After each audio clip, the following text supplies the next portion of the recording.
Hello everyone, I am Deepali Jadhav working as an assistant professor in Electronics and Telecommunication Department of College of Engineering, Fulton. Today we will see the practical to study different types of sampling and its reconstruction under the course Analog Communication.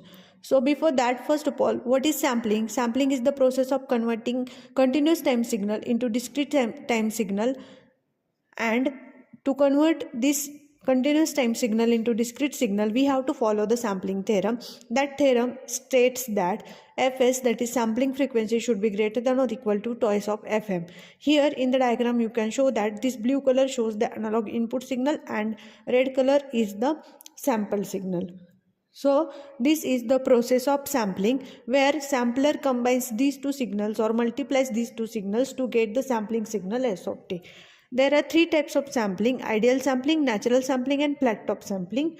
Ideal sampling is nothing but the analog signal will get multiply with the periodic pulse train as shown in the figure, and the output will have the only some instance of analog signal as shown in the figure, ideally sampled signal. This is the natural sampling signal. So in this, analog signal will get multiply with the periodic pulse train C of t as shown in the figure. You will get the output. This circuitry will be very similar to the switch circuitry, means this signal will be passed from the switch which will have the on and off times like this periodic pulse train, and you will get the output as shown in the figure. So we will see the natural sampling in the practical session also. And this is the flat top sampling. Here top of the analog signal, sample signal, will be flat, means here sample and hold circuitry is used. We will see in part A natural sampling and in part B flat top sampling. Now this is the circuit for sampling and reconstruction. So this part shows the crystal clock, and this is the control circuitry to generate A, B, C signals. A is used for natural sampling. This is the circuitry for natural sampling, and B and C are used for the flat top sampling circuitry as a control signal. Then this is the receiver part. Here we can reconstruct both signals, flat top sample or natural sample signal, and here ground pin is there. After reconstruction of sample signal, this signal will have some distortions. To remove these distortions, we have to use this low pass filter. Now we will see the natural sampling connections. Now we will switch on this switch, then connect crystal clock to the control clock. Then for natural sampling, we have to use this A as a sampling clock. This will be connected to the sampling clock of natural circuitry. Then next we have to connect the input signal. We are going to consider frequency divider output as an input signal. We can connect this generated output also. So this is connected as an input to the natural sample circuitry. Now we can observe the naturally sample signal at the output.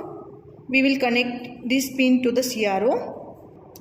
I have connected channel 1 to the input of sampling signal and channel 2 to the output of natural sampling, and both ground pins are connected to the ground pin.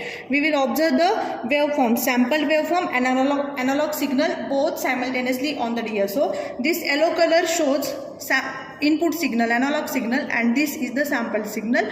We can check this signal. We can measure the frequency amplitude. Here I have measured directly peak to peak amplitude of both signals and frequency. These two frequencies and amplitudes are approximately same. So this is the natural sample signal.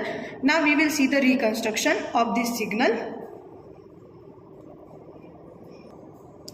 Now for reconstruction, we have to connect this sample signal to the input of receiver. Then we have to connect sampling clock A to the whole pulse, and then one capacitor we have to connect in the circuit, either C1 or C2. I am connecting here C1 capacitor. Now we can observe the reconstructed signal on channel number 2. Channel number 1 connected to analog input and 2 is connected to the reconstructed signal. We can observe the waveforms on DSO. You can see that this reconstructed signal having some distortion. So to remove this distortion, again we have to connect this output of reconstructed signal to the low pass filter input. So I am connecting here input of low pass filter. Then I will observe output of low pass filter. Now this will be the perfectly sample signal on DSO. This green color shows the reconstructed signal, which is having approximately same peak to peak amplitude and frequency as that of the analog signal, and some we can observe here reconstructed signal is somewhat delayed but reconstructed properly. So this is the natural sampling. Now we will see the flat top sampling. For that again we have to connect this crystal clock to the control clock input.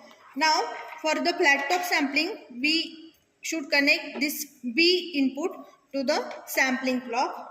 Then input frequency divider output, that will be considered as an input for the flat top sampling, and this B control signal will start the sampling and it will hold the output till this dump clock. So we have to connect this C control pin to the dump clock. Now we can observe the input and output simultaneously on the DSO.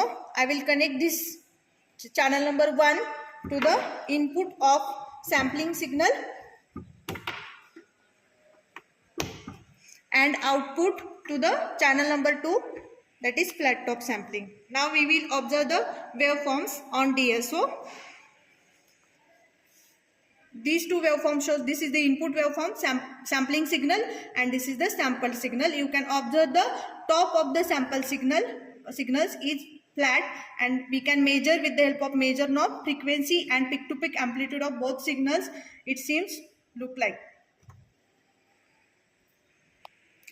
Now we will see the reconstruction. For that we have to connect output of flat top sample signal to the input of reconstruction circuitry. Then we have to connect whole pulse to the B input. Then we have to connect one capacitor. I am connecting here C1. Now we can observe I have connected pin number 1, channel number 1 to the input. Now I will connect output of receiver to the channel number 2. Now we will see the waveforms. We can see that this is the reconstructed signal. Here reconstructed signal is having some distortion. So again we have to pass this signal from the low pass filter.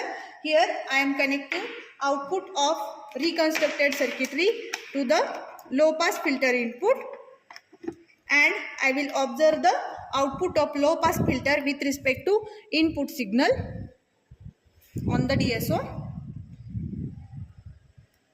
Now we can see that yellow color waveform shows the input to the sampling signal and this green color signal shows the reconstructed output after filtering, and these two signals are having the same frequency, approximately same frequency and peak to peak amplitude, and some delayed output will be there due to some hardware delay.